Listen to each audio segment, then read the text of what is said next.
My dad has a few interesting stories about the woods.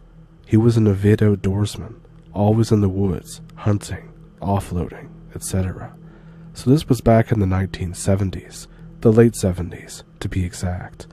Him and his friends are offloading in his Jeep one night, way up in the mountains. They begin to sense that something is off about the woods around them, so they stop.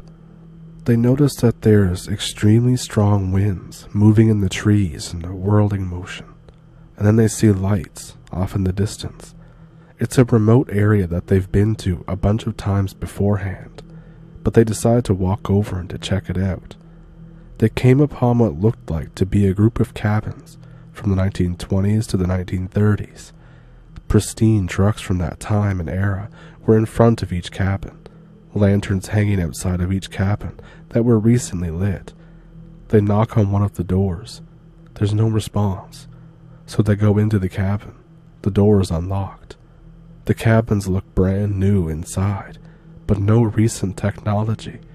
They also look like they've been recently inhabited, but there's nobody around. They leave the area and go home for the night. The next day, they read in the newspaper, and one of the headlines is about strange lights in the sky being seen over the mountain that they were on. They go back up that night to that same area. There's no cabins.